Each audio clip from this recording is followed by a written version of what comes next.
Hello. A couple of months back I bought this 9.9 horsepower Evinrude from 1981.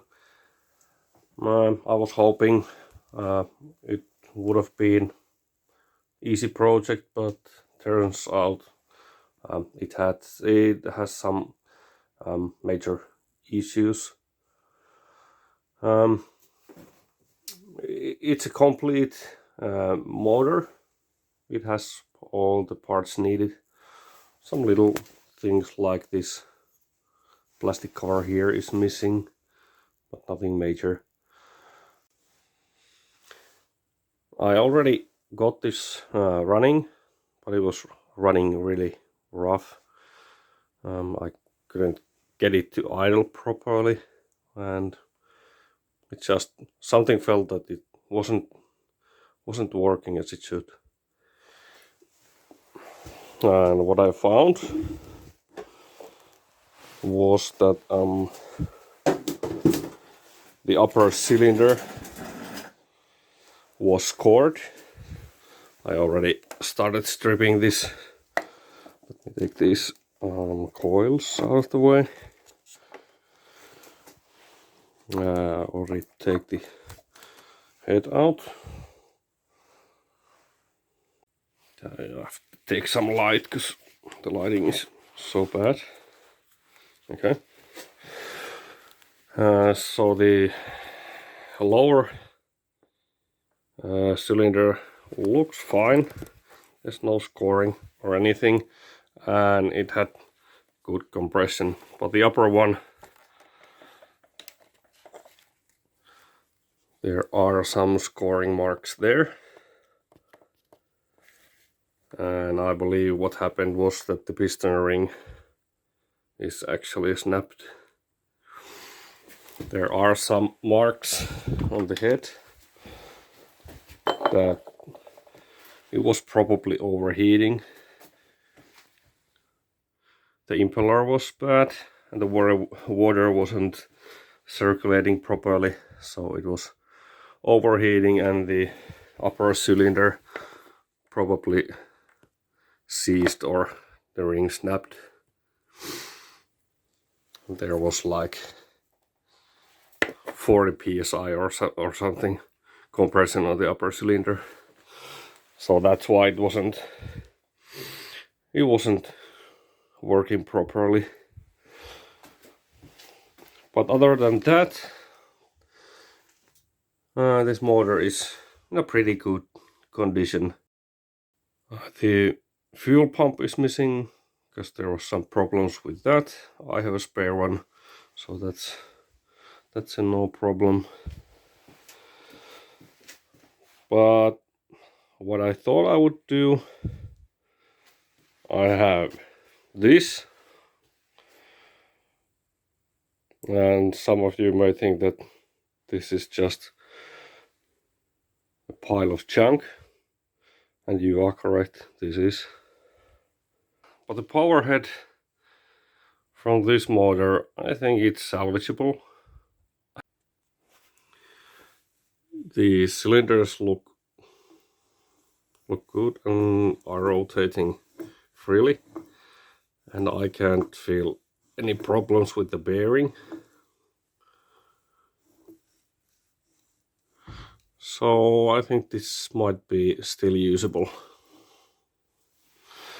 Of course, I need to have some gasket kits because I need to strip this apart. One thing I noticed that this one don't have the telltale.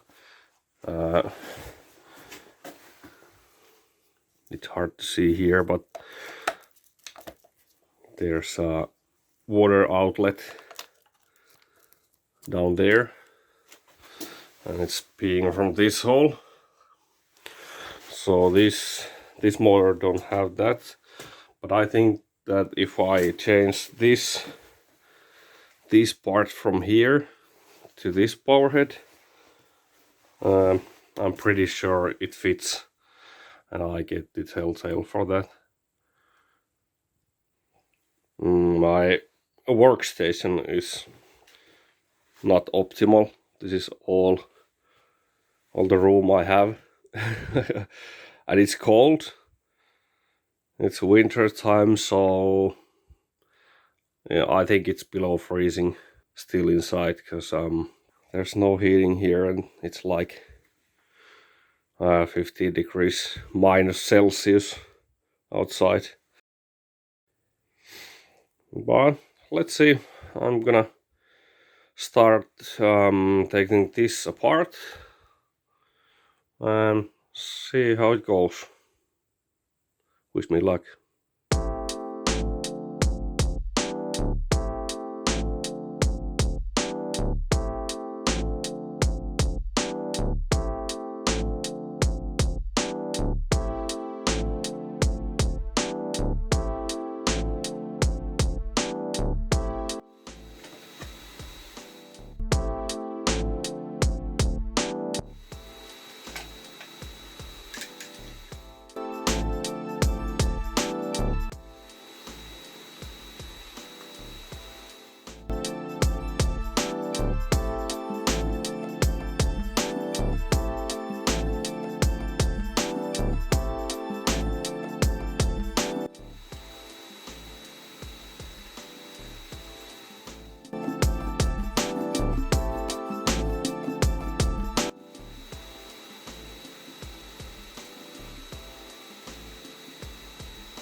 Okay, next I'm gonna take these 6 bolts off from here, and it's gonna release the power head.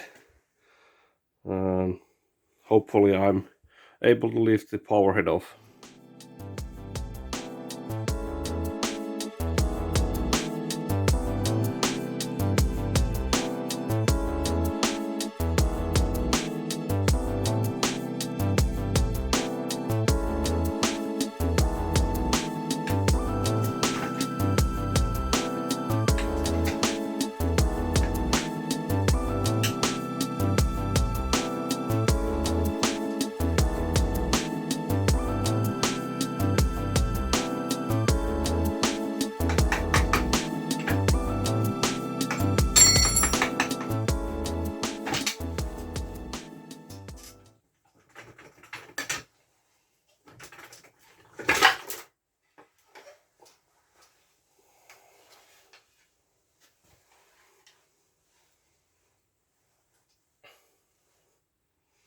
And just like that, it's out.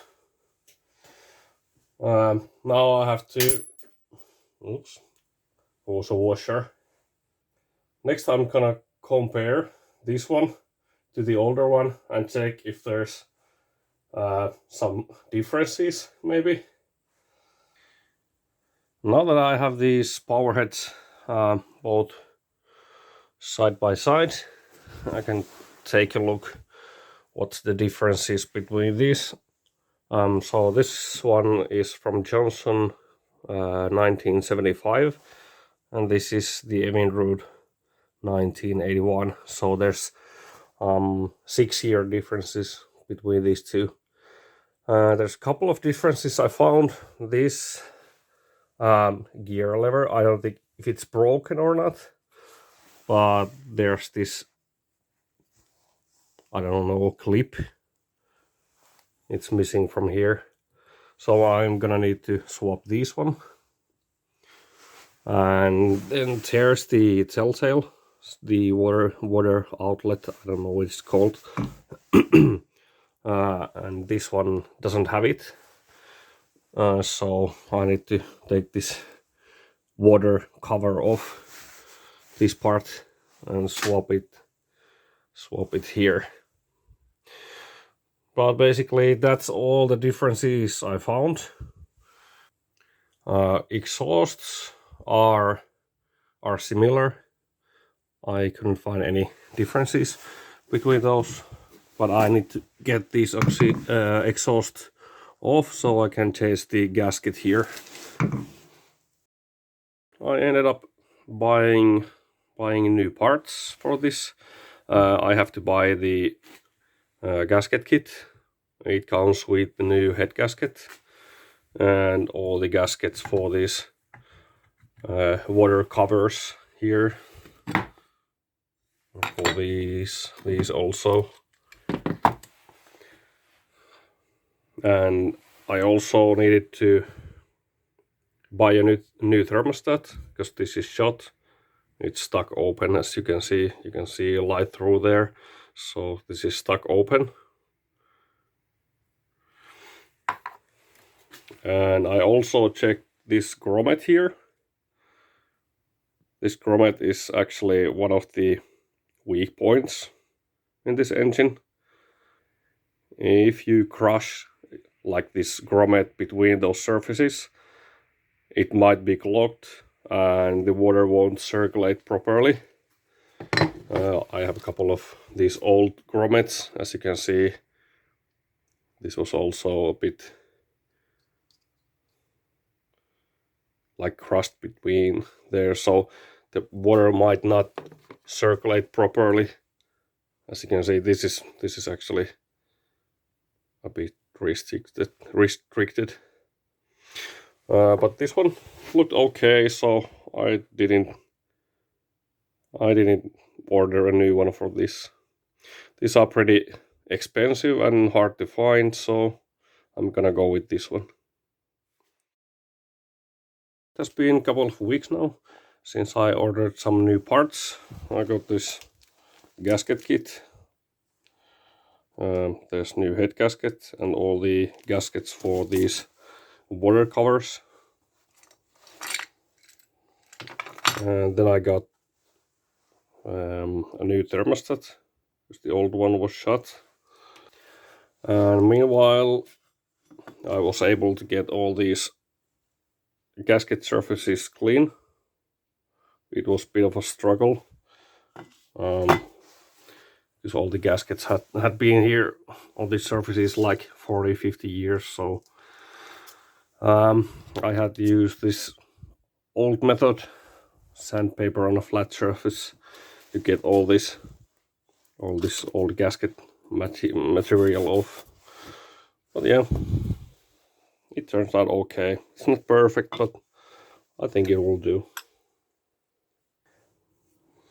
I'm gonna use all of these parts from the newer engine. There were a couple of differences like this one, and I had to use this part because the old part had broken stud here, and I wasn't able to get this stud off. So I ended up chasing and using this part. For the gasket surfaces, I'm gonna use this Filomar paste. It's gonna help for the gaskets not to leak any water. I'm pretty sure they won't without it, but anyways, it's just a precaution. I'm not gonna use it for the head gasket. You're supposed to install the head gasket dry, so I will be using Filomar for that. But all the other surfaces, I think I'm gonna use this Filomar. I have some good experience with it, and it's gonna help and prevent any leaks. I think it's gonna be time to reassemble all these, and let's see how it goes.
Now I've encountered a problem. The new thermostat seems to be a bit different compared to the old one. The rubber grommet or seal here, it's a bit bigger. So the thermostat sits here on its place, and there's supposed to be this washer on top of it. But the washer it's not sitting correctly here. It won't go deep enough. So I don't know, maybe I just don't need to use the washer. I use only the spring. The spring holds the thermostat in place when this water cover is installed here on top of it, like this. So maybe I just won't be using the washer. I'll leave it out, and I think it's gonna work just fine without it.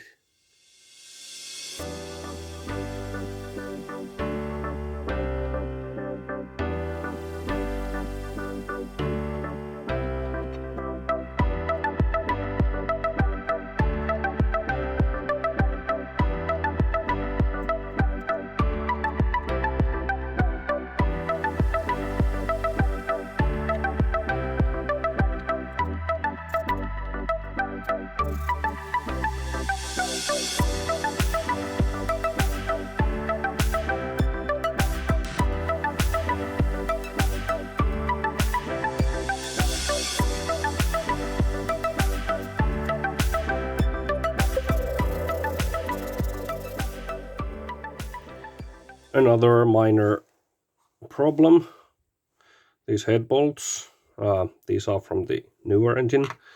They won't fit on this block because the old head bolts are shorter, as you can see. So I can't use these. They are too long and they won't tighten. So I'll be using these.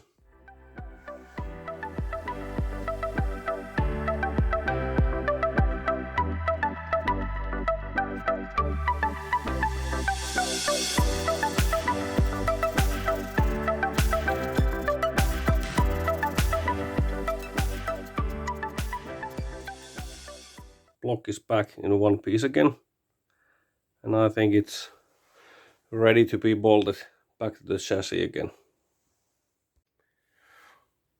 It's been a couple of weeks now.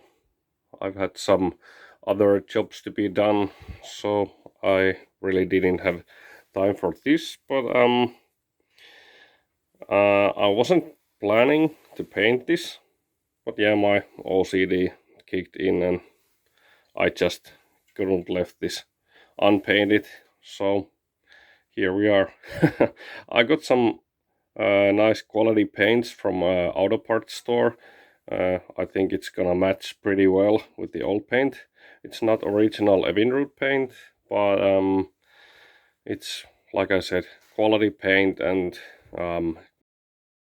quality clear coat, so I think it's gonna be just fine. But yeah, I've done some prepping and basically it's ready for paint. Now, first coat. I think the paint is matching really nice. The lighting is pretty bad, but yeah, well, basically you can't tell the difference anymore. It's really close to the original color. Maybe a bit darker, I don't know. But I think after I put the clear coat, it's gonna be a bit brighter. But yeah, the color is really nice. I've done 2 coats of paint and 2 coats of clear coat. The block is looking really nice. Nice glossy finish. Now I just have to wait the paint to dry. It's gonna take a couple of days, and I'm gonna continue with reassembling this block. I'm gonna start putting all the parts back together. Already did some parts like this kill switch. Actually, when I was tearing the motor apart, I had to cut the wire for the kill switch, so I have to solder that. And I already installed the fuel line, because it goes under here, under the block, so it was easier to put on first. But next I'm gonna probably start with the electrics, with these coils and this CDI box, probably. Then I'm gonna install the carburetor, probably. I don't have any specific order. I'm gonna go with the flow and see what I'll attach first.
Just got the coils in, and all the wiring are, well, almost there. I just put the fuel pump in and also the gear selector.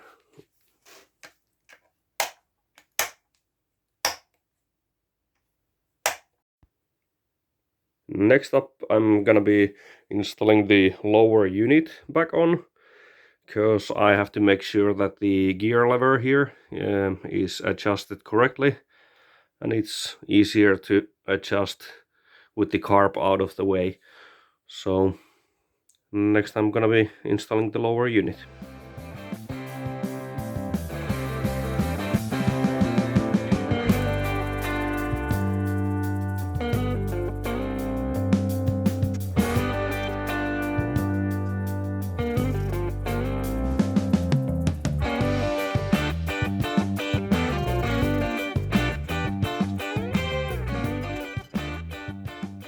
There used to be a sticker or a decal here on the front of the engine, but I had to remove it because it was old and crispy and it just crumbled into small pieces.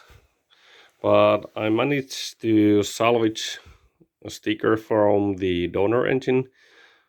This is definitely not the Evinrude sticker, but I think it's gonna fit nice, and I don't know, maybe I actually like this old style sticker. I got the sticker glued back on. I think it looks quite nice. As I said, it's not the original one for the engine, but I think it's looking quite nice. The glue itself was not probably the best for the job, but I'll hope it sticks. We'll see. Another thing I noticed was that the gear follower was broken. It was cracked here, I managed to fix it somehow. It's not nice, but at least it's working this way. And also the roller here, it's a bit worn out. It's not perfect, but I think it would work. But yeah, I just couldn't help myself. I bought another carb, and this is for the 15 horse. So this is a bit of an upgrade for the motor, and it actually came with a new cam follower, and also the roller here is in a better state. So I'm gonna be using these parts. Okay, next up, I'm gonna put in the carburetor and the pull start system, some throttle linkages, flywheel, and the intake silencer. And after that, it's pretty much complete.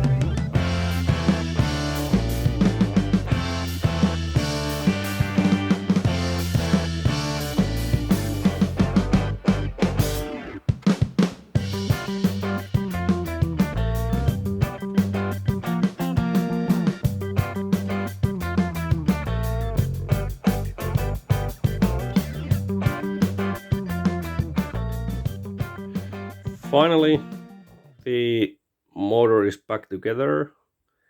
All the parts are installed, and the next step would be to try to fire it up, but unfortunately it's like sub-zero temperatures outside, so I don't want to test it when it's freezing. But in a couple of days I think that there's gonna be a bit warmer weather, so hopefully I can try to fire it up in a couple of days. I already checked the compression. The compression was like 110 psi on both cylinders, so that should be fine.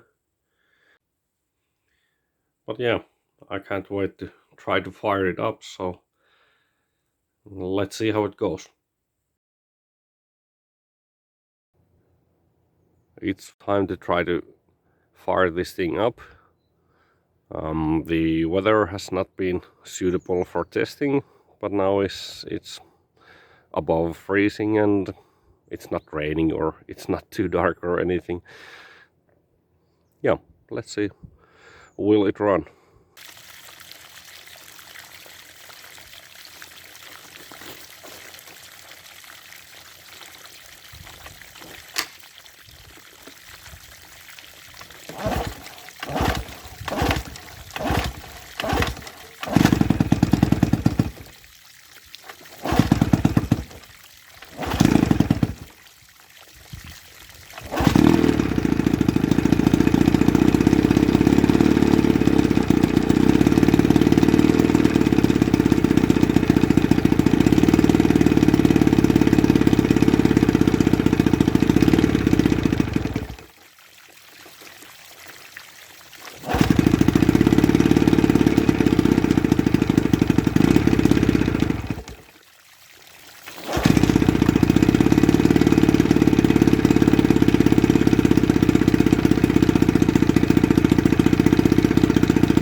Oh yeah, it's running perfect.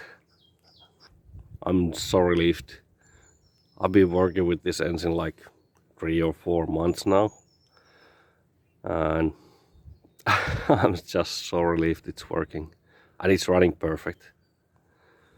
The water is circulating properly, and the gears are working. It's idling really nice. It sounds perfect.